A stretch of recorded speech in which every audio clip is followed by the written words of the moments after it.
أعوذ بالله من الشيطان الرجيم. بسم الله الرحمن الرحيم. الحمد لله رب العالمين. الحمد لله حمدا كثيرا طيبا مباركا يليق بجلال وجهه الكريم وعظيم سلطانه، تقدست أسماؤه وتعالت صفاته ولا إله غيره. أشهد أن لا إله إلا الله وحده لا شريك له، وأشهد أن محمدا عبده ورسوله. اللهم صل وسلم وبارك على سيدنا ونبينا محمد وعلى آله وصحبه أجمعين. أما بعد، السلام عليكم ورحمة الله وبركاته. Bali, inshallah itong Ramadan na ito ang pinakahuling lecture natin dahil papasok na ang pumasok na ang pinakamahalagang inaabangan natin sa buwan na itong pinakahigit sa lahat na inaabangan ng mga Muslim na napakahalagang pagkakataon sa buwan ng Ramadan. Kaya siyempre ang unang halimbawa natin dito ang Propeta sallallahu alaihi wasallam at ang kanyang mga tagasunod. Dahil ang naging ugali ng Propeta sallallahu alaihi wasallam sa panahon na ito, o mga ganitong pagkakataon, ay talagang isinasagawa niyang abot ng kanyang makakaya upang makapagsagawa ng lahat ng kabutihan o uri ng pagsamba sa buwan na ito. Kaya katulad ng naisalaysay ng kanyang asawa si Aisha radhiyallahu anha, sabi niya anna Nabiy sallallahu alaihi wasallam kana yajtahidu fil ashr al awakhir ma la yajtahidu fi ghairi. Rawahu Muslim. Sabi ng Propeta sallallahu alaihi wasallam talagang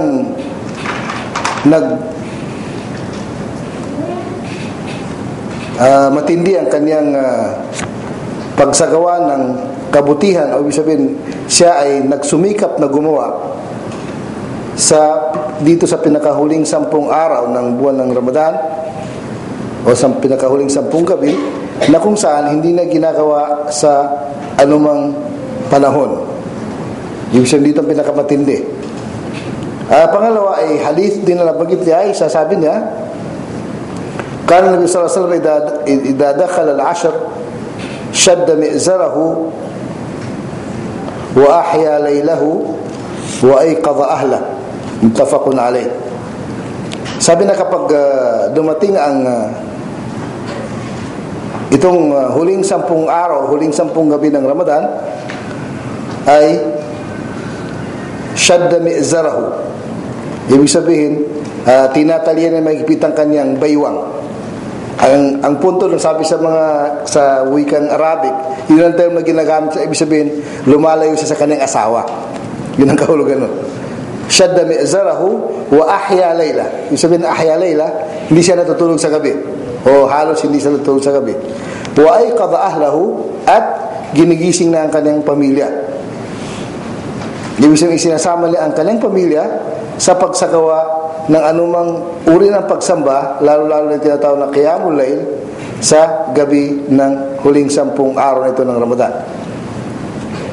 Isang hadith naman na si Aisha pa rin nagsalaysay, na mabasa natin sa aklat Imam Ahmad radhiyallahu an. Sabi ni Aisha, kana Nabi sallallahu alaihi wasallam yakhritul 20 bi salatin wa nawm. Sabi na ugali ng Propeta sallallahu alaihi wasallam, yung unang 20 araw na una sa buwan ng Ramadan ay pinagpahalo ng Propeta sallallahu alaihi wasallam ang pagdarasal at pagtulog. Sabihin, minsan natutulog, minsan nagdarasal. Fa idza kana al-ashru shammara wa shadda al-mi'zar. At sabi na pag dumating na ang ikasampu, yung huling ikasampu ay shammar. Ibig sabihin ng shammar, talagang yung kanyang damit ay talagang kumbaga talagang nagsuot siya ng kasuotan na talagang mga matitindi para talagang malakas siya sa kanyang pagsagawa ng pagsamba, at tinatali niya ang kanyang baywang. Kaya dito natin makita ang ibig sabihin, mauri ng pagsagawa ng Propeta Sallam ng pagsamba na talagang higit sa lahat sa anumang pagkakataon na isinasagawa nito ang lahat ng uri ng pagsamba, katulad ng pagdarasal, pagbabasa ng Quran, pagpuri, kasama na rin yun yung pagbibigay ng kawang gawa. Dahil isa rin sa hadis ng Propeta Sallam na nabanggit ni Aisha radhiyallahu anha, o nabanggit na isa sa mga sahaba, na sabi niya ang Propeta Sallam ay isang napakabait na tao, pero mas higit na mabait pagdating ng Ramadan. Kaya dito sa hadith na ito, ang nakukuha natin dito sa tatlong hadith na ito na pare-parehong si Aisha ang nagsalaysay, dito natin nakikita yung matinding paghahangad ng Propeta Sallam na may sagawa niya ang kumbaga yung pagkakataon ay talagang hindi niya pinakakawalan, talagang hindi na sinasayang ang pagkakataon at ginawa ng lahat ng paraan para may sagawa niya ang anumang uri ng pagsamba na bilang ibig sabihin obligado man o sunna sa panahon na ito. Kaya sinasamantala niya ang mga mabiyayang gabi na ito sa pamamaraan o sa gawain na karapat-dapat na isinasagawa sa mga gabing ito, na katulad ng pagdarasal, katulad ng ibig sabihin pag-abang doon sa tinawag sa wikang Arabic na fursatul umr. Ibig sabihin ng fursatul umr, ibig pagkakataon na minsan lang sa buhay ng tao. Minsan lang sa buhay ng tao na pagkakataon na ibig sabihin kapag nakamta natin o nasamantala natin ang pagkakataon na yon at nakamta natin ang pinaka mahalagang meron na pinagkakalob ng Allah subhanahu wa ta'ala sa atin, ay ibig sabihin nun napakalaking, kumbaga napakahalagang kapalaran, pagpapala na mula sa Allah subhanahu wa ta'ala, na kung saan, kung alam lang sino mang mananampalatayang matino o may isip, ay talagang hindi na ito pakakawalan, talagang samantala ng pagkakataon dahil ito napakahalaga sa kanyang sarili at ganun din sa sino man ang mga malapit sa kanya o pamilya niya. Kaya ito'y ganun na naging ugali ng Propeta Sallam na talagang sinasamantala ng pagkakataon at ganun din ang kanyang mga tagasunod, ang mga sahaba radhiyallahu alaihim ajmain, na talagang kung ano ang ginawa ng Propeta Sallam sa ganitong panahon ay ganun din sila. Merong isang hadis si Aisha radhiyallahu anha na sabi niya, ma'alamuhu sallallahu alaihi wasallam qama laylatan hatta sabah lianna ihya al-layl. Sabi niya, hindi ko namang sabi niya, ang alam ko, sabi ni Aisha radhiyallahu anha, na ang Propeta sallam ay hindi naman hanggang umaga na yung kanyang pagdarasal. Ibig sabihin, ang ibig sabihin ni Aisha, hindi naman ibig sabihin na hindi na siya natutulog, ay puros dasal na lang. Hindi ibig sabihin siya hindi natutulog.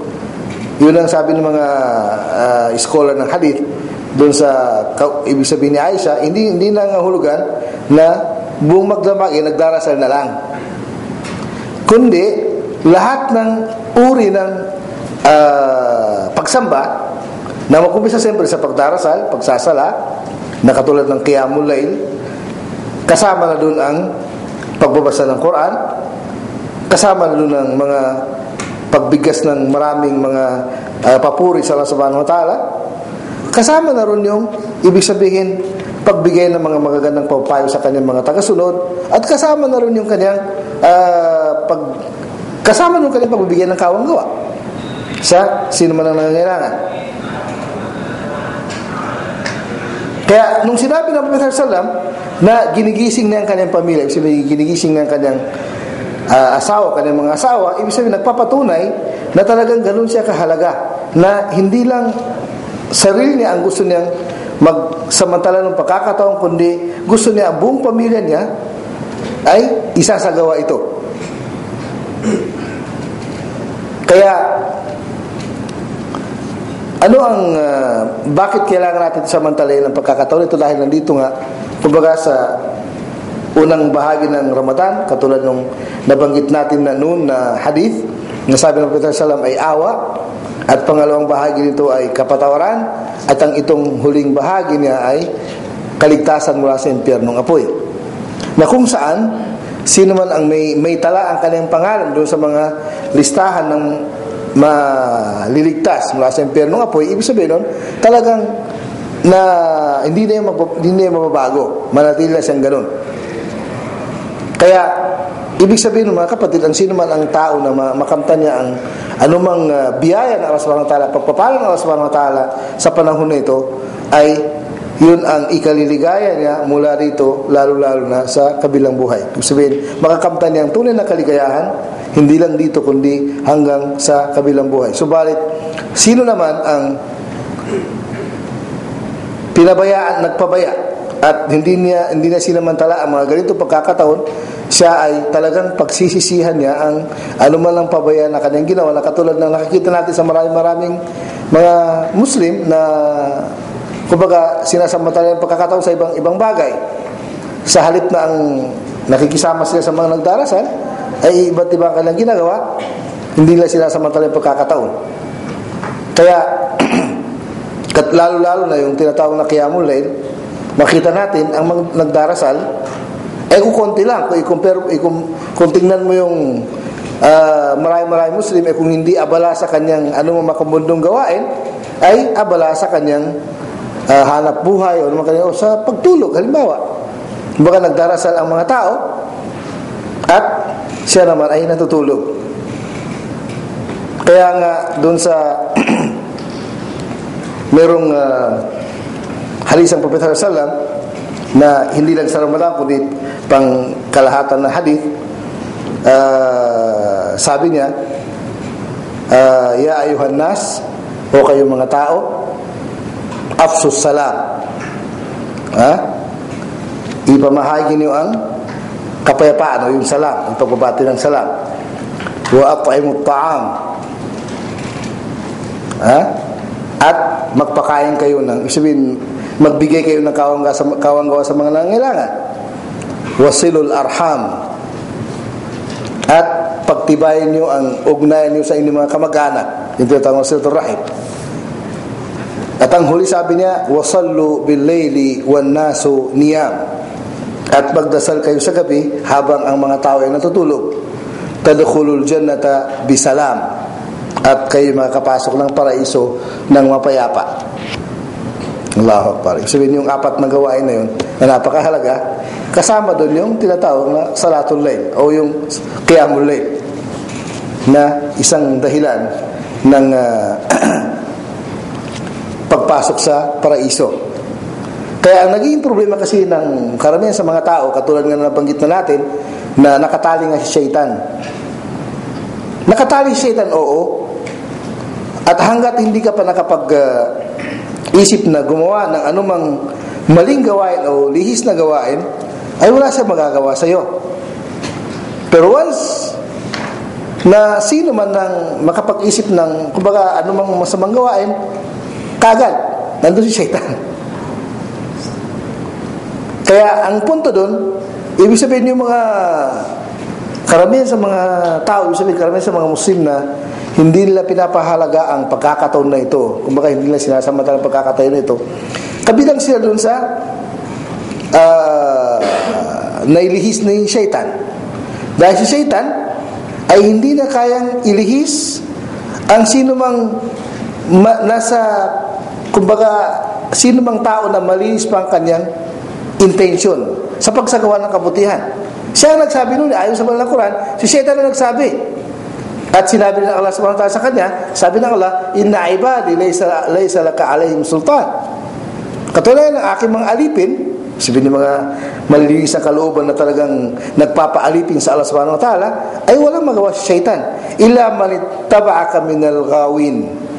Maliban doon sa kung sino man ang susunod sa iyo mula sa mga ligaw.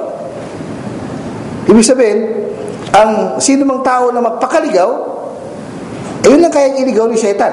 Ibig sabihin yung tao mag-umpisa, hindi si Shaitan. Kasi hanggat hindi nag-umpisa yung tao, wala magawa si Satan. Ang pagkakaiba lang sa Ramadan, na siyempre, yung si Satan ay marami siyang mga gawain na para maiinganyo ang tao. Yung lalo mga malakas na Satan, ay yun yung mga nakatali. Sabihin yung mga nag-iingaling sa mga tao, kumbaga binubuyo mga tao para gumawa ng masama. Yun yung kulang sa Ramadan, yun yung mga nawawala.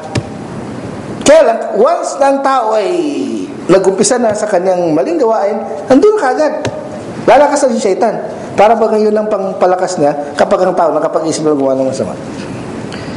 Kaya, ang sino mang tao na matalino, ay kailangan ituring na huwag niyang gawing kaibigan si Satan kundi ituring niya na mortal na kalaban. Kung alam lang niya na si Satan ay talagang gagawa ng lahat ng paraan para iligaw siya, ay talagang lalayuan niya. Kumbaga lahat ng ano ang sabi sa Quran, wala tattabi'u khutuwati syaitan. Huwag kayong dumaan dun sa mga daanan ni Satan. Kapag nandun ka sa daanan ni Satan, dun talagang hihilahin ka na niya eh. Pero kapag wala ka pa dun, wala pa siya magawa. Hindi naman ibig sabihin dun ay siya ay malakas siya na ganun siya kalakas. Hindi. Mas malakas tayo sa totoo lang, mas malakas tayo kaysa kanya. Kaso lang kapag nandun tayo sa kanyang mga daanan, kasi marami siyang daan eh. Wala tatabi khutuwati syaitan. Sabi ng Allah Subhanahu wa Ta'ala, huwag kayong sumunod doon sa mga daanan, huwag kayong tumungo doon sa mga daanan ni Syaitan. Sabi lahat ng mga pambuyo ni Syaitan, mga pangligaw ni Syaitan, ay huwag kayong tumungo doon dahil maliligaw kayo. Kaya nga, anong sabi ng Allah pa rin sa Suratul Kahf, afatattakhidunahu wa dhurriyyatahu awliya min duni? Ituturing ba ninyo, sabi ng Allah, siya at ang kanyang mga kaanak o kanyang mga kampon, awliya na inyong mga kaibigan, kumbaga sasandalan ninyo min duni, na maliban sa akin, sabi ng Allah Subhanahu wa Ta'ala, wa hum lakum adu, samantalang sila para sa inyo ay kalaban. Bi asalid zalimin badala, napakasama na ipinagpalit ng mga masamang tao sa Allah yung mga syaitan. Sa isang ayat naman sa Suratul Fatir, inna syaitana lakum aduwwun fattakhiduhu aduwa. Katunayan si syaitan ay matindi yung kalaban, na kung kaya ituring isang kalaban. Innama yad'u hizbahu liyakunu min ashabis sa'ir, na siya ay ang nahihikayat lamang niya yung kanyang mga tagasunod. Kumbaga mahilig din sa mga gawain ni Satan, yun ang nahikayat niya upang makasama niya sila sa impyerno. Yun ang kanyang gawain ni Satan, na gusto niya na makasama niya mga tao sa impyerno. Meron siyang kakampi. Yun ang matinding kalaban natin sa lahat ng pagkakataon. Nga lang, katulad ng pag-usapan natin pagdating sa Ramadan, ay nanghihina si Satan, na kung kaya tayo naman ay mas tayo lumalakas sa pagsamba sa Subhanahu wa Ta'ala kapag dating ng mga ganitong pagkakataon. Kaya isa sa mga ginagawa ng Propeta Sallam at ang kanyang mga tagasunod din sa buwan ng Ramadan, na bibihira na ngayon na nakakagawa, na napakahalagang gawain, yung tinatawag na i'tikaf. Ito ay napakahalagang sunna ng Propeta sallallahu alaihi wasallam sa pagdating ng mga ganito pagkakataon, na siya ay sa masjid na lang nanatili upang sambahin ang Allah Subhanahu wa Ta'ala, gawin ng anumang mga katulad banggit natin, pagdarasal, pagbabasa ng Quran, pagpupuri sa Allah Subhanahu wa Ta'ala, o kung pagod na, di magpahinga sa masjid. Kaya yung i'tikaf na kung saan hindi ko alam kung mayroon siguro nakapag-i'tikaf na rin sa atin, kaso nga lang hindi ganun kadali sa ganitong sitwasyon natin na makapag-i'tikaf, lalo may mga trabaho na hindi sa pahintulutan ng kanilang trabaho. Kaya lang, hindi naman kasi mahalaga sa i'tikaf na mabuo mo yung 10 araw. Kung kaya mo lang 3, 4, 5, okay lang. Pero napakahalaga na gawain ng Prophet sallallahu alaihi wasallam. Dahil siyempre, iba na yung, kumbaga, iba yun yung atmosphere ng masjid na nandun ka habang kayo nagdarasal, nagbabasa ng Quran, na iba yung pakiramdam mo. Kaya ang Prophet sallallahu alaihi wasallam at ang kanyang mga sahaba ay nag-i'tikaf din. Merong hadith si Abu Sa'id al-Khudri radhiyallahu anhu, sabi niya, anna Nabi sallallahu alaihi wasallam i'takafa al-ashr al-ula min Ramadan. Unang-unang ginawa ng Prophet sallallahu alaihi wasallam, sabi niya, nag-i'tikaf siya ng unang 10 gabi. Unang 10 gabi ng Ramadan. Thumma i'takafa al-ashr al-awsat.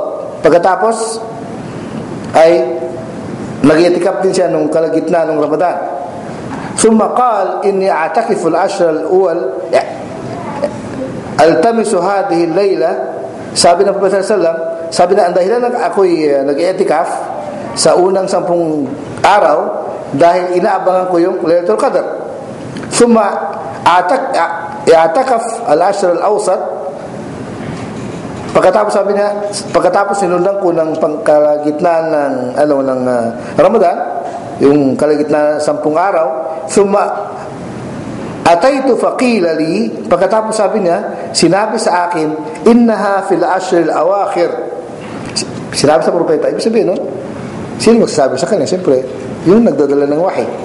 Sinabi sa kanya na ito ay nasa huling 10 araw. Faman ahabba minkum an ya'takif falya'takif. Rawahu Muslim. Sabi niya, sino man ang sa inyo na nais na mag-i'tikaf, ay mag-i'tikaf siya dito sa huling 10 araw ng Ramadan. Kaya yun ang kwento ni Abu Sa'id, ganun din ang kwento ni Aisha radhiyallahu anha. Sabi ni Aisha, ya'takifu al-ashra al-awakhir min Ramadan hatta tawaffahu Allah. Sabi na ang Propeta sallallahu alaihi wasallam ay nag-i'tikaf sa huling 10 araw ng Ramadan hanggat siya ay namatay. Thumma atakafa azwajuhu min ba'dihi, pagkatapos ganun din ang ginawa ng kanyang mga asawa pagkatapos niya. Kaya isa yun sa napakahalaga na gawain na natin o nagawain ng Propeta sallallahu alaihi wasallam na kumbaga naiwala niya sa atin na napakahalagang gawain, yung tinatawag na i'tikaf. Kung ang mahalaga ay nagkaroon tayo ng konting information patungkol sa i'tikaf, siyempre paliwanag ko medyo mahaba-haba kung paano gawin ang pagsagawang ng i'tikaf. Pero mahalaga sa atin ay na pag-alaman natin na actually pinakapunto ng Propeta sallallahu alaihi wasallam kung bakit na isinasagawa yun ay para mabuo niya yung kanyang gawain pagsamba sa Allah subhanahu wa ta'ala sa iba't ibang uri ng pagsamba sa loob ng masjid, na ang hangarin niya unang-una ay yung kahalagaan nung huling 10 gabi na kung saan nandun nga ang kaligtasan sa mula sa impyerno, at higit sa lahat ay yung gantimpala ng Laylatul Qadr kapag natapat ang anumang mabuting gawain sa Laylatul Qadr ay katulad na banggit sa Suratul Qadr ang kanyang ibig sabihin ang katumbas, ang katulad ng isang tao na nagdasal sa loob ng 1,000 buwan. Kaya ibig sabihin ang pinakahangarin ng Propeta sallallahu alaihi wasallam doon ay unang-una yung Laylatul Qadr, pangalawa yung biyaya na nakukuha doon sa ibig sabihin doon sa pagsagawa ng ganung uri ng o ganung pagkakataon ay hindi katulad ng ordinaryong mga araw. Isa rin sa ibig sabihin pinakamahalaga sa lahat, katulad nga nung nabanggit natin yung Laylatul Qadr na kung saan nandoon sa huling 10 araw na ayon sa sinabi ng Propeta sallallahu alaihi wasallam na itong Laylatul Qadr ay bakit siya binigyan ng Allah subhanahu wa ta'ala ng ganung kahalaga, na kung saan kung sakali man na hindi natin kaya na mag-i'tikaf ay hindi naman nangangahulugan na wala nang pagkakataon ng mga tao na nasa labas ng masjid, hindi naman. Kaya lang mas mahalaga sa masjid dahil iba yung lugar na talagang bahay-sambahan.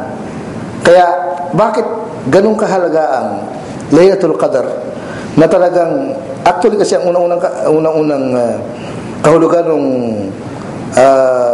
Laylatul Qadr, ibig sabihin gabi na mahalaga kanino? Sa paningin ng Allah Subhanahu wa Ta'ala, binigyan ng kumbaga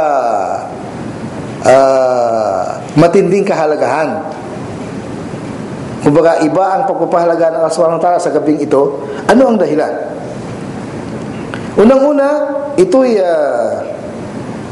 hindi lang sa panahon natin, sa panahon ng Propeta sallallahu alaihi wasallam, ang pagpapaliwanag na ito, kundi pati sa mga naunang mga tao pa ay ganoon na rin ang paliwanag ng mga naunang mga propeta sa kanila ng kahalagahan ng gabing ito, tinatawag na Laylatul Qadr. Una-una sa kadahilan niya ay nabanggit sa Surat Ad-Dukhan. Anong meron sa Laylatul Qadr? Sabi na Allah, inna anzalnahu fi laylatin mubarakah inna kunna mundhirin. Katunayan, sabi ng Allah, ibinaba namin ang banal na Quran, ang tutugol banal na Quran, sa mabiyayang gabi na kung saan kami ay nagbigay ng babala. Sin babala na niluloob nito. Fiha yufraqu kullu amrin hakim. At dito, sa gabing yaon, gabi ng Laylatul Qadr, pinagpapasyahan ng Allah ang lahat ng mahalagang batas o utos ng Allah Subhanahu wa Ta'ala. So, yung mahalagang kanyang pag-aatas o utos o batas ay doon niya pinagdesisyonan sa gabing yaon. Yun yung mangyari sa loob ng isang taon. Amran min indina inna kunna mursilin. Ito ay utos o pag-aatas na mula sa amin, at katunayan kami ang nagpadala ng mga sugo. Rahmatan min Rabbik. Ito'y bilang awa na mula sa iyong Panginoon, mula sa iyong tagapaglikha. Innahu huwas samiul alim. Katunayan, siya ang higit na nakakarinig, higit na nakakaalam. Rabbis samawati wal ardi wa ma bainahuma in kuntum muqinin. Na kung saan siya ang tagapaglikha ng mga kalangitan at ang kalupaan at ang anuman ang nasa pagitan itong dalawa, kung kayo ay tunay na nakakaintindi. La ilaha illa huwa yuhyi wa yumit, rabbukum wa rabbu abaikum al-awwalin. Walang dapat sabahin kundi siya na nagkakalob ng buhay at nagsasanhi ng kamatayan. Siya ang lumikha sa inyo at siya ang lumikha at Panginoon ng inyong mga naunang yung mga ninuno ng mga naunang mga tao. Ang punto doon, dito pala sa gabing ito ang pagpapasya ng Allah sa kung ano ang ibig sabihin, ano yung mangyari doon sa loob ng isang taon, na malalaman natin ang paliwanag dito sa sunod na paliwanag. Paano yung pagpapasya ng Allah na Subhanahu wa Ta'ala? Ang Allah Subhanahu wa Ta'ala dito sa nabanggit natin ng mga bersikulo ng Surat Ad-Dukhan mula ayat 3 hanggang ayat 8, ay ibig sabihin mabiyayang gabi na ito dahil nandito ang maraming biyaya na pagpapala ng Allah Subhanahu wa Ta'ala. At kabilang sa biyaya na meron dito ay yung pagbaba ng Quran. Ayon sa ibang hadith, pagbaba ng Quran mula sa Lawh Mahfuz patungo sa Baitul Izz, minsan lang sa gabi ng Laylatul Qadr. At isa rin sa mahalaga na meron ay dahil doon ang pinagpapasyahan ng Allah Subhanahu wa Ta'ala ang anuman ang mangyari sa loob ng isang taon, sabihin lahat ang kanyang anuman ang pinagdesisyonan niya na napakahalagang bagay ay isinasagawa niya sa gabing ito. Yung Laylatul Qadr, doon sinasabi pagpapasya sa paano paraan. Ibig sabihin, yung napagpasyahan niya sa Lawh Mahfuz ay ilalabas niya yung napagpasya niya sa Lawh Mahfuz, ilalabas niya mula sa Lawh Mahfuz sa gabing yaon at ibibigay niya sa kanyang mga malalapit na mga anghel na namumuno para i-apply, dadalin, ipaalam sa sino man ang dapat makaalam kung ano yung mangyari sa loob ng isang taon na yun. Lahat na mangyari. ibig sabihin ng mga malapit sa kanila mga anghel, malalaman nila sa gabing yaon. Hindi nang nahulugan na hindi pa nagpagpasya noon. Napagpasya na, kaso nga lang, ilalabas ng Allah yung sikretong yaon sa gabing yaon para malaman ng mga malapit na mga anghel kung ano yung napagdesisyon ng Allah subhanahu wa ta'ala sa loob ng isang taon. Kaya yung mga tagasulat niya, sila ang unang-una makakaalam noon kung ano ang mangyari.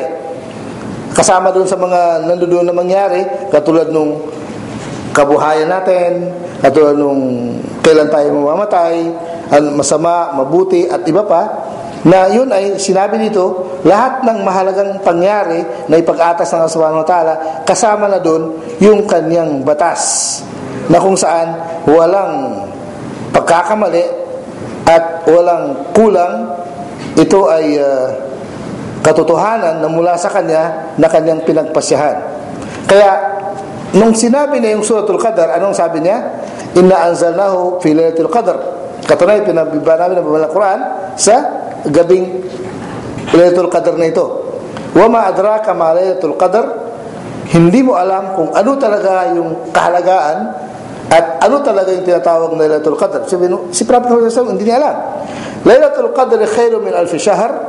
Ang Lailatul Qadr na ito, gabing mabiyaya at mahalagang gabi na ito ay higit pa ang kanyang sabihin, ano man ang kabutihan na nangyari o nagawa ng isang tao sa isang nagdasal o gumawa ng kabutihan sa loob ng 1,000 taon, sa 1,000 buwan, higit pa ron. Tanazzalul malaikatu war-ruhu fiha biidni rabbihim min kulli amr. At bumababa ang mga anghel, ganun din si Jibril, yun ang tinutukoy na ruh, biidni rabbihim, bilang kapahintulutan ng kanilang tagapaglikha, na dala-dala nilang lahat ng utos.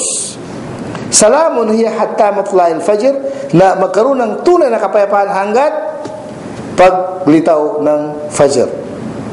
Okay. Yung qadar, katulad sabi ko kanina, ibig sabihin ng qadar, ito ay asyaraf wa ta'zim. Ibig sabihin karangalan at ibig sabihin paggalang dun sa napakahalagang gabi na yon, na kung saan nandun ang pagpasya ng Allah subhanahu wa ta'ala, na ibig sabihin bakit napakahalaga yun, dahil araw ng pagpasya ng Allah subhanahu wa ta'ala ng kanyang anuman ang kanyang pinagdesisyonan, na isa rin sa kahulugan ng qadar, mga kapatid, ay ibig sabihin sa wikang Arabic at tadyiq. Ibig sabihin ng tadyiq, magiging masikip ang mundo natin. Kasi katulad nung nabanggit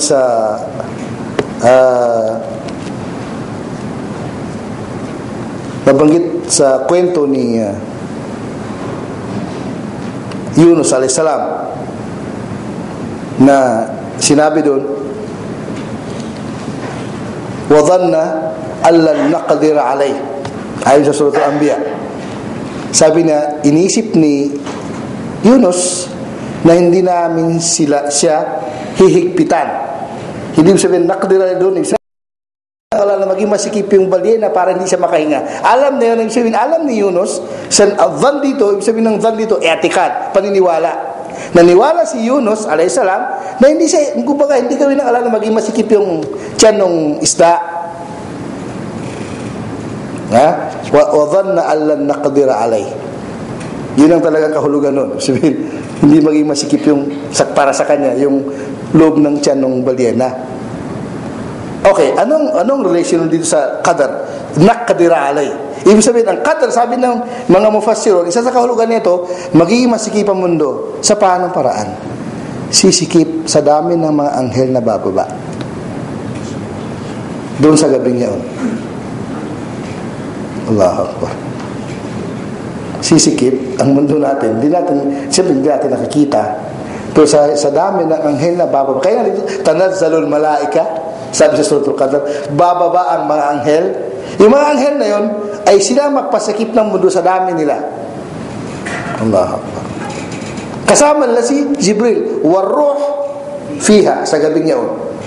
Kasama ng maraming mga anghel na yun, si Jibril alayhis salam. Kaysa yun sa napakahalagang, ibig sabihin na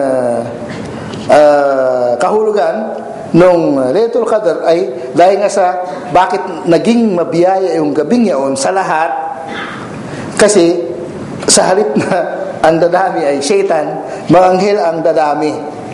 Doon lang sa gabing yun, na hindi natin alam kung itong gabi na ito, 21, o sa gabi ng 23, o sa 25, o sa 27, or 29. Pero merong hadis na pinaka-kadalasan ay doon sa huling 7 araw.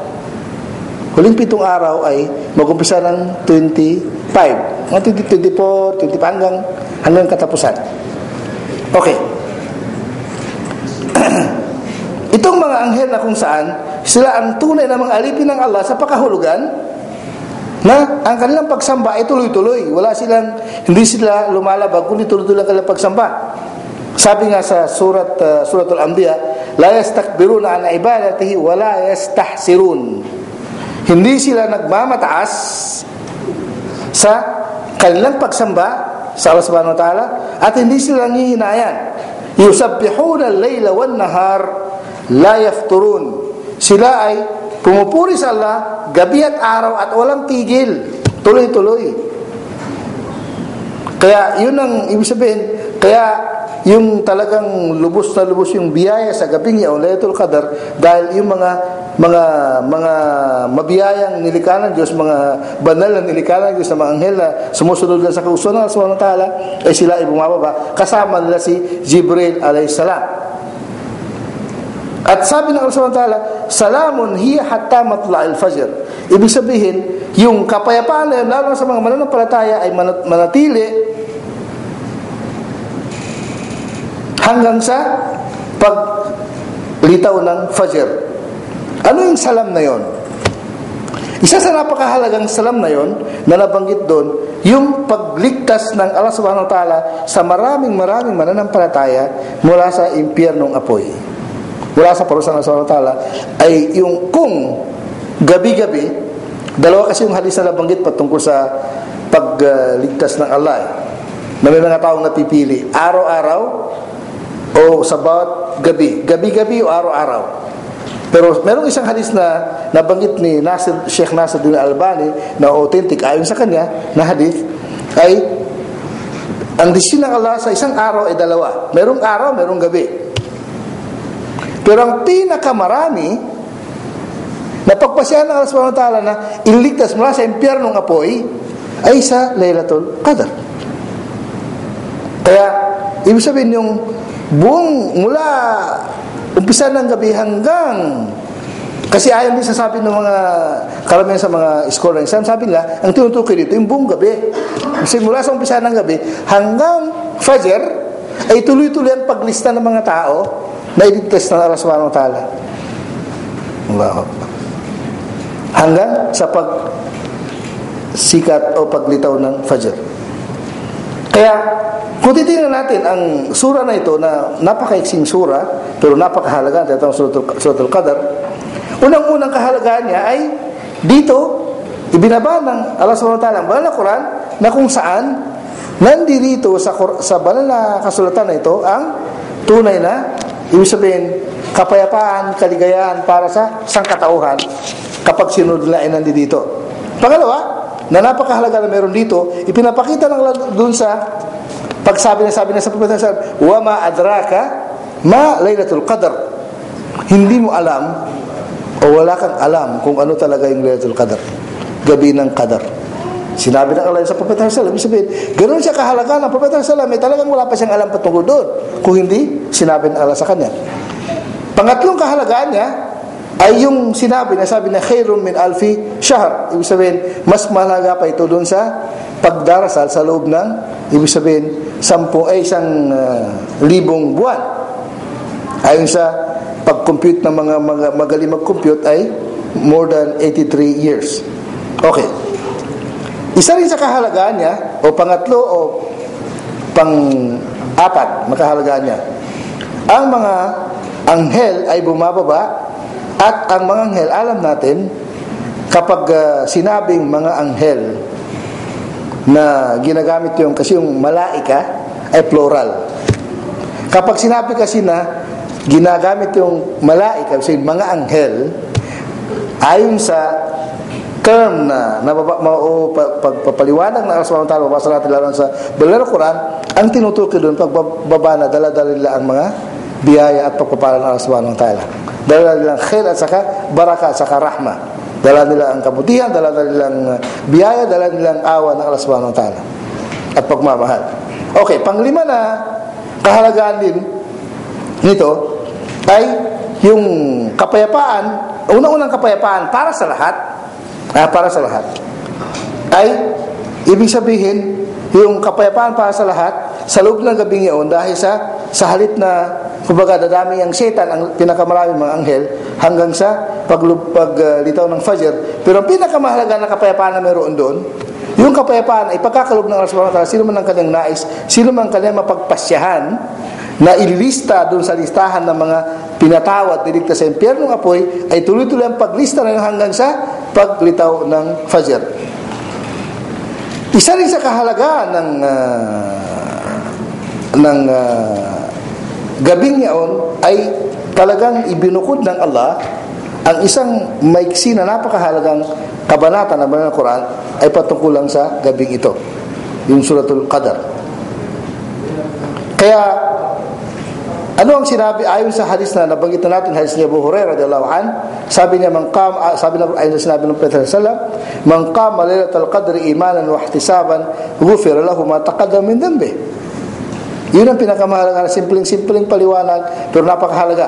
Sabi ng propeta, sino man ang nagdasal na natapat sa Lailatul Qadar imanan bilang kanyang paniniwala sa kahalagaan, utos at kabutihan o pagsamba na kanyang ginagawa dahil sa paniwala sa Allah subhanahu wa ta'ala, wahtisaban at kanyang paghahangad ng gantimpala ng Allah subhanahu wa ta'ala. Ibig sabihin, wala siyang anumang dahilan ng pagsagawa ng kabutihan o pagsamba kundi yung gantimpala ng Allah. Ibig sabihin, hindi dito ang kanyang hangarin.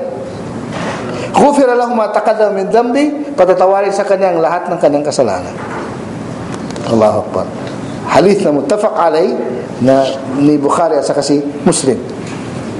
Kaya ibig sabihin nun, yung paniniwala ng tao na gumagawa ay talagang tunay na kanyang paniwala sa Allah subhanahu wa ta'ala at paghangad ng gantimpala, ang kanyang pinakagantimpala ng gawain niya ay ipatatawarin siya sa lahat ng kanyang kasalanan.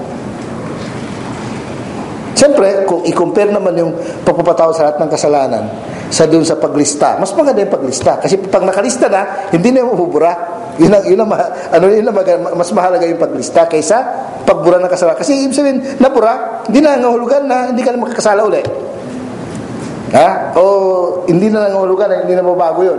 Yung kasalanan na nakalipas, yung nangyari na, yun ang pinapatawad. Pero pag nilista, hindi na mabago. Nakalista na yun eh. Kaya nga yun na nga, sabi nga ng mga scholar Islam, bakit yung paghahangad ng propeta na pinapakita niya sa atin yung kanyang pagsumikap na gumawa ng anumang uri ng pagsamba na kaya niyang gawin sa loob ng 10 araw na yun, dahil ang hinahangad niya ay yung listahan na yun, hindi lang yung kapatawaran na yung nakalipas hindi pa sigurado sa makasusunod, di ba? Pag sinabi kasi na nakalista, katulad ng palayok na wag kasi yung listahan, mga kapatid yung listahan ng mga Badriyun. Ano yung Badriyun? Yung mga nakasama sa Badr.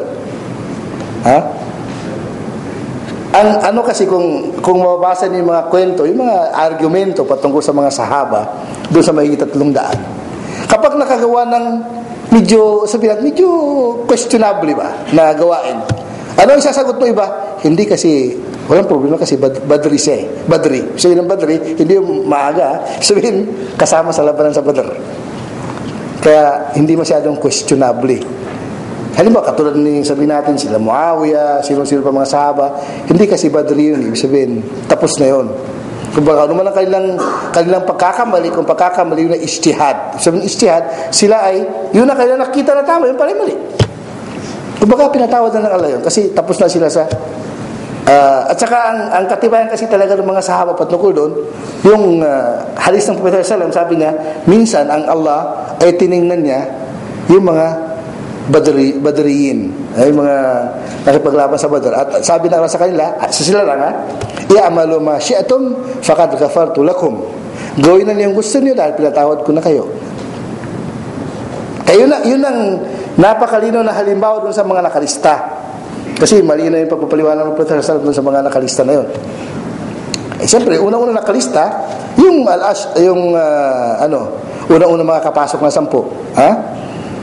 Al-ashar mubashirin bil jannah. Mga nakalista din mga yun. Okay.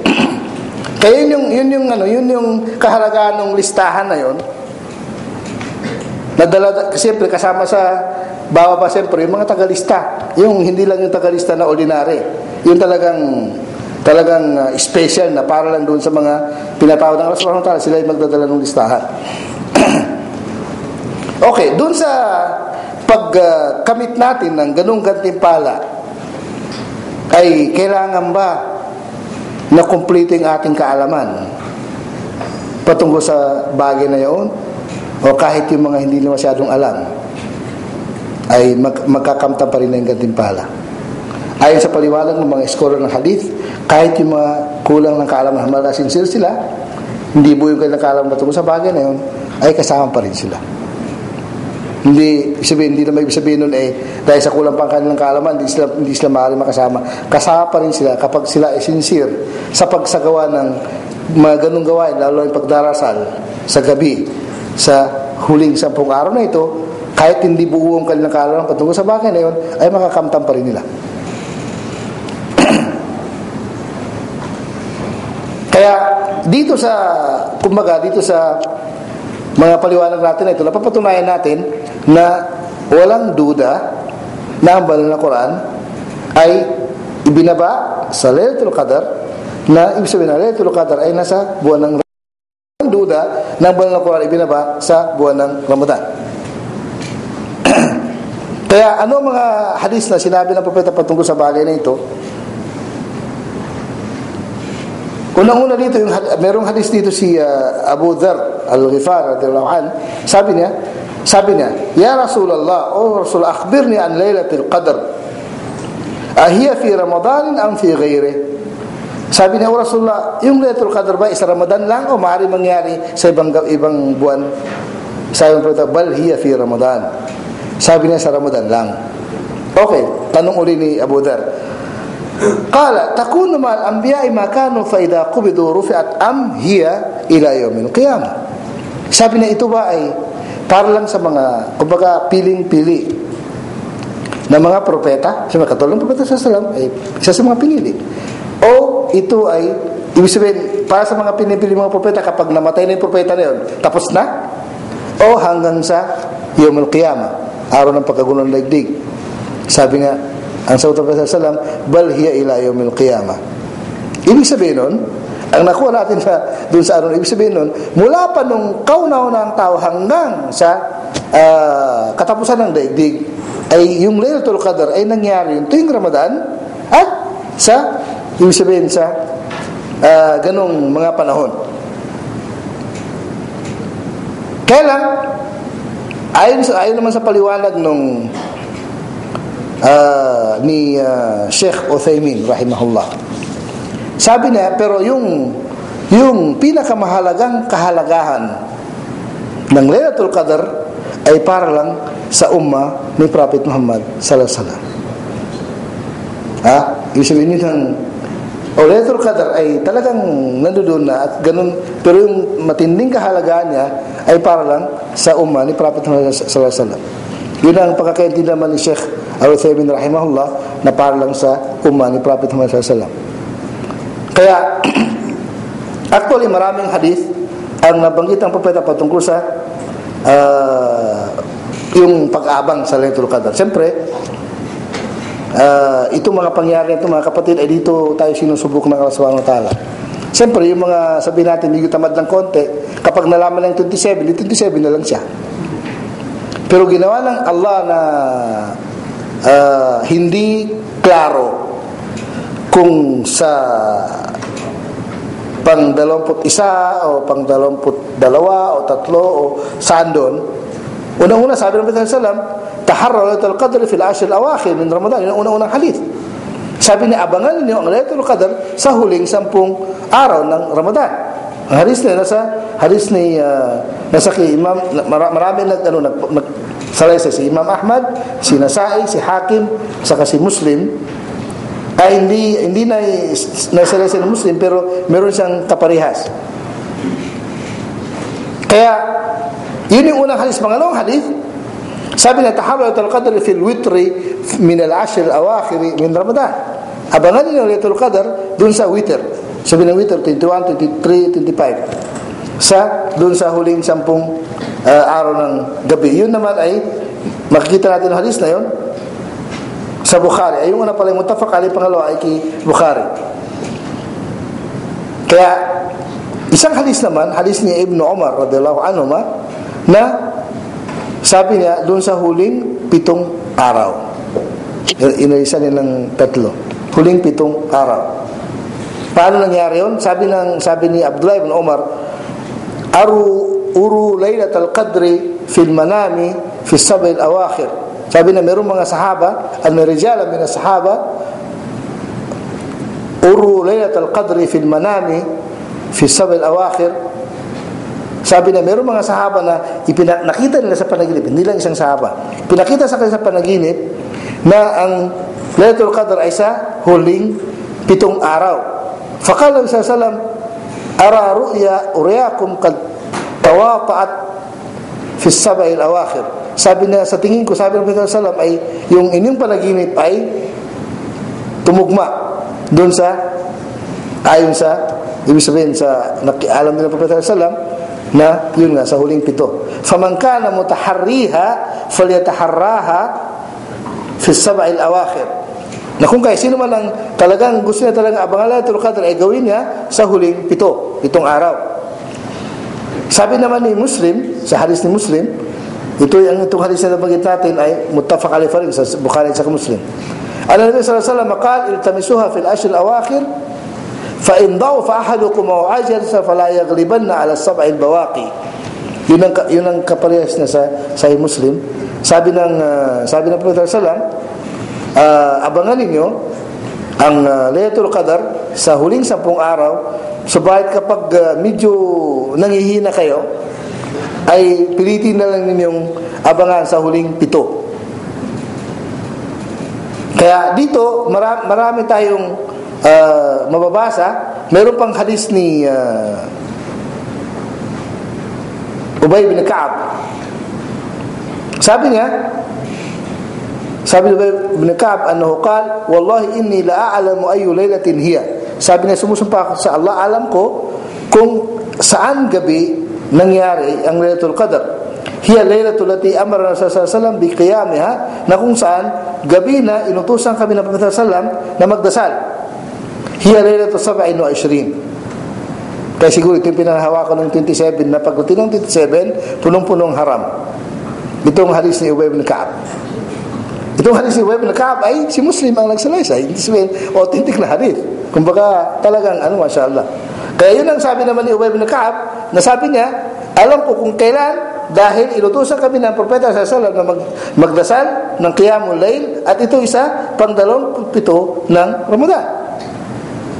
Subalit, ayon naman sa paliwanag ni Sheikh Uthaymin, sabi niya, subalit ang totoo, kahit ganun pa man ang sinabi ni Ubay bin Ka'ab at authentic yung kanyang hadith, pero ang totoo ay hindi sinabi ng Propeta sallallahu alaihi wasallam talaga na sakto sa anumang gabi, 27 man o 29, kundi ang sigurado ito ay lumilipat, hindi pare-pareho. Sabihin, bawat taon ay iba ang natatapatan niya bawat taon. Maaaring sabi niya sa isang taon ay 27, sunod na taon ay 25, sunod na taon ay 23 o 29. Kaya katulad pa rin sinabi ng sallallahu alaihi wasallam, iltamisuha fi tasi'atin tabqa fi sabi'atin tabqa fi khamisatin tabqa. Isa yung hadis ng Propeta sallallahu alaihi wasallam nasa Sahih Bukhari. Sabi niya, abangan niyo kapag 9 na lang ang natira, kapag 7 na lang natira, kapag 5 na lang natira sa Ramadan.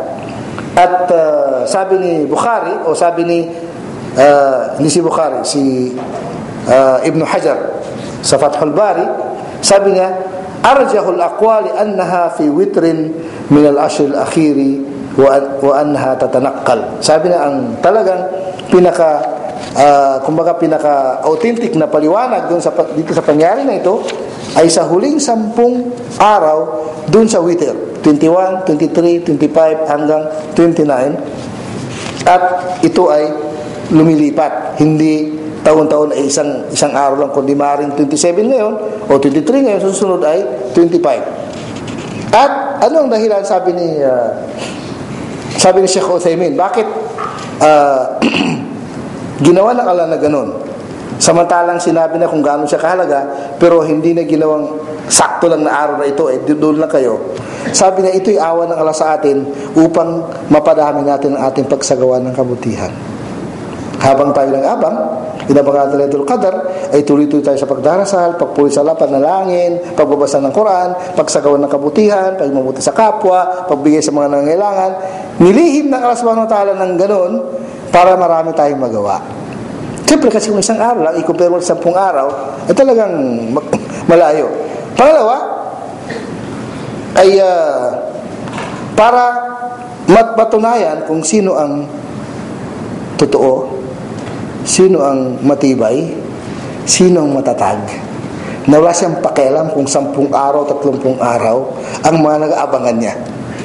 Siyempre kasi may mga tao na kung saan ang pinakamadali, yun ang hanapin nila kumbaga mahina ang paninindigan o mahina ang kanyang kulang pa ang kanyang paniwala. Kaya pag nalaman, tingnan niyo, pag Latino 27, punta kayo na Makkah, hindi kayo makapasok.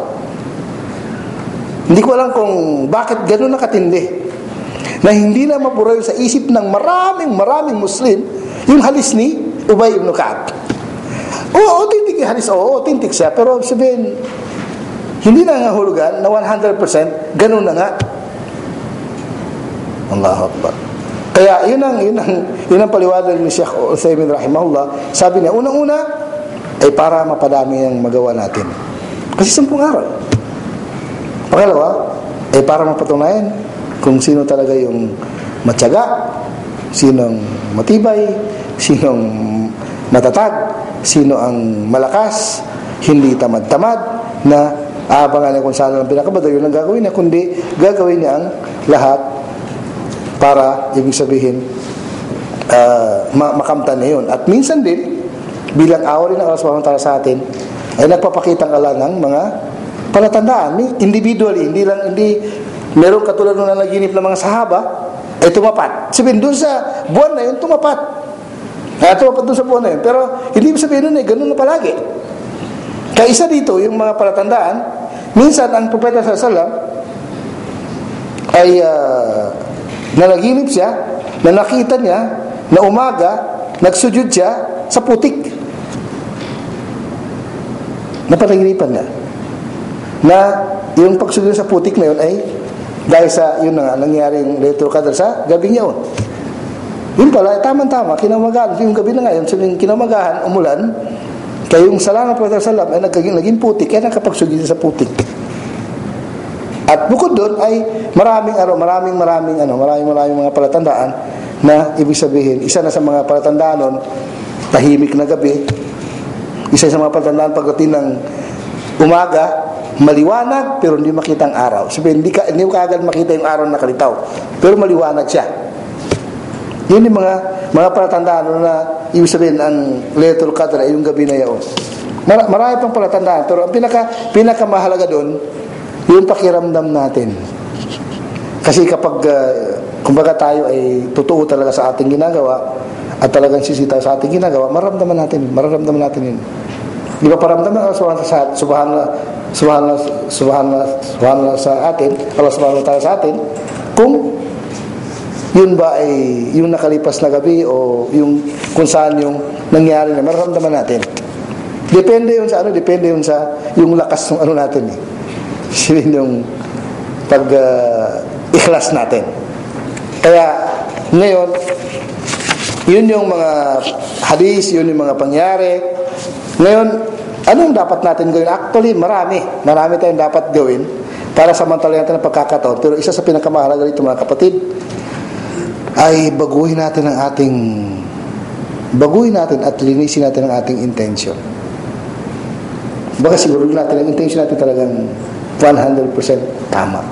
hindi lang sa pagdarasal, kundi sa lahat ng ginagawa natin. Actually, pwede natin gawin ang lahat ng ginagawa natin, lahat na legal, na ibada. Pwede natin gawin ibada sa pamagitan ng intention. Kapit natin gawin sa loob lang, sabihin natin ngayon, 10 araw, 10 gabi na natira, loob ng 10 araw, 10 gabi na ito natira, ay, ibig sabihin, parang, alam na alam natin paano natin itutuwid ang ating sarili na yung intention natin, kapag lumihis, ay itutuwid natin. Kaya pinakamahalaga sa lahat, na magawa natin, ay baguhin natin, o linisin natin ang ating intention. Lahat naman tayo tao, hindi naman tayo perfect, pero ibig sabihin, kaya natin yun, na talagang, i-control natin ating sarili, ang intention natin ay maganda lang. Sabihin, hindi tayo makapag-intention ng anumang lihis. Okay. Pangalawa, na dapat natin gawin, mapangalagahan natin, makumpleto natin ng lahat ng obligasyon natin. Mula sa pagsasala at papunta sa lahat ng obligasyon natin, ay mapangalagahan natin. Okay. Pangatlo, bukod dun sa mga obligasyon natin, na lahat, kasamang pagsasala, lahat ng obligasyon natin na isagawa natin ng tama, kumpleto, sa tamang pamaraan, tamang lugar, at tamang oras. Ganun din yung mga nawafil, mga sunna. Hanggat maaari. Siyempre, yun ang kumbaga yun ang kumbaga sa pagkain, yung pinakarikado ng pagkain, yung yung sunna Siyempre, kung obligado lang, kumbaga sa kanin at sa konting ulam lang Pero pag dinagdagan mo ng maraming sunna, doon siya talaga sasarap. Ganon din yung ibada natin. Kailangan natin din na hindi ko mo, minsan kasi may mga tao na hindi ko na kasi sunna lang naman Astaghfirullah alazim. Sunna. Pero kung sakaling kinulang ang fard mo, ay kumbaga makukumpleto dun sa sunna na nagawa mo. At napakahalaga. Ito na pinag-usapan natin na qiyamul layl, hindi naman obligado Di ba? Bakit natin pinagbubuti at pinag-usapan ng ganito? Dahil napakahalaga. Okay, isa rin sa napakahalaga ng mga kapatid, bukod dun sa obligasyon natin na kasama ng mga sunna, yung maging tayo dito. Kumbaga, may tuon natin ang ating sarili sa pagbabasa ng banal na Quran. Siyempre, kung talaga hindi ko nababasa yung Arabic, di basahin yung translation. Basahin yung translation. Minsan kasi kapag kahit yung translation na babasa ng mga tao na talagang yung sincere talaga, parang iba nagulat ako kasi merong pinatikim ko ng konti yung mga kapatid natin sa kulungan. Nagdala ko ng 2 Quran na yung translation sa Tagalog. Hinati ko sa 2 grupo. Nagsitawakan sila sa akin. Sabi na, Ustaz, bakit namang hindi na pwedeng medyo isa-isa sa amin? Kasi hirap na kami mag-aagawan Nag-aagawan kami sa pagbasa Masya Allah, nag-aagawan sila pagbasa ng translation ng Quran.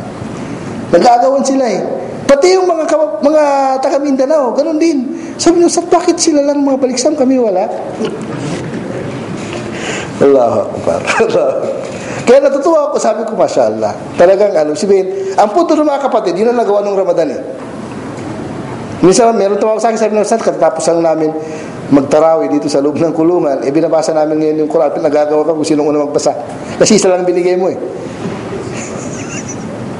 Allahu Akbar, Allahu Akbar. Kaya yung mga bagay na minsan sinubukan ko lang siyempre, hindi ko naman kaya hingin lahat sa opisina namin yung bigyan ko yung may 30 kasi yung mga kapatid natin active, may 30 sila active sa loob.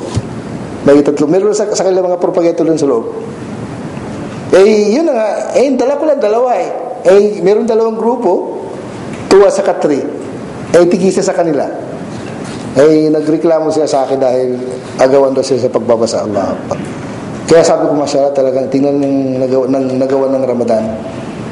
Kasi hindi nangyari sa akin sa ibang pagka. Nagbigay ko minsan pa nga, nagbigay ko ng tigisa-isa minsan pa nga, ganun din, ilang bibigyan ko. Wala nagre-reklamo. Pero ngayon, Ramadan, iba. Allah. Okay, isa rin sa mga, siyempre, sa sunay na nabanggit natin, mga kapatid, katulad ng tarawih, qiyamul layl, kailangan hanggat maaari, kung kaya natin, ay buuin natin. Sabi ng Propeta sallallahu alaihi wasallam, sino man sa inyo ang nakabuo ng qiyam o tarawih, na hanggat natapos ang imam, ang ililista sa kanya ay nagdasal siya ng buong magdamag. Buong magdamag. Sabihin, ang gantimpala nung kapag natapos mo kasama ang imam, kahit ilan na ka, ang gantimpala nung ay para kang nagdasal ng buong magdamag. Isa na rin sa napakahalaga mga kapatid, yung marami tayong malaman doon sa mga adkar. Parang ano man lang samantay, ano man lang kilos natin, ay magiging sariwa yung bibig natin, dila natin, sa pagpuri sa Allah subhanahu wa ta'ala. Kaya kailangan, meron tayong adkar. Ngayon, meron kung sinong wala pa sa inyo, meron sa amin simple, kumbaga talagang summarize ng adkar na may translation at transliteration sa Tagalog. Kaya kung gusto nyo, ay punta kayo sa amin. Okay. Isa rin sa napakahalaga mga kapatid na para bukod doon sa adkar, ay yung ibang mga tasabih, mga istighfar na sabihin, wala kang ginagawa, astaghfirullah, subhanallah, walhamdulillah, wala ilaha illallah, Allahu akbar. Sabihin, yung bang, para bagang sabi nga nabasa ko isang doktor na Masri na nagpaliwanag patungkol sa Ramadan, sabi niya, sa Ramadan, ang isang tao na talagang nagagawa na yung kabuuan ng Ramadan, siya pansamantalang anghel na tao. Alam mo kung bakit? Ano yung paliwanag niya? Sabi niya kasi, dahil dun sa, siyempre, nababago yung sitwasyon natin sa Ramadan, nabawasan yung galit natin, nabawasan yung ano. Kaya sabi niya, napakagandang epekto nun sa daloy ng dugo natin, sa digestion system natin. Napakaganda sa buong pagkataon na sabi niya, yung epekto yun eh. Kaya sabi niya, bukod dun sa pansamantalang anghel ka bilang tao sa buwan ng Ramadan, ay napapaganda pa yung kalusugan mo. Kasi doktor ang nagpapaliwanag eh. Isa rin sa napakahalaga mga kapatid, yung pagiging, di ba, nabanggit natin ng Propeta Sallam ay siya ay napakabait na walang kasing bait. Pero lalo siyang naging mabait, mahigit na higit pa pagdating ng Ramadan. Kaya yung pakikipagkapwa-tao natin, sa lahat, hindi lang yung mamimili ka lang. Muslim, hindi Muslim, sino man. Kamag-anak mo, kapitbahay mo, kilala mo, hindi mo kilala. Kayo na, nagulat kami kasi pinagsalam sa amin. Hindi namin ang kilala. Doon sa pagkatapos nagsala, Allah. Sabi ko, parang kilala ko na nakapagsalam sa masjid natin. Sa Allah. Yung mga ganun, yung sabihin pakipagkapwa-tao na napakahalaga na kailangan natin.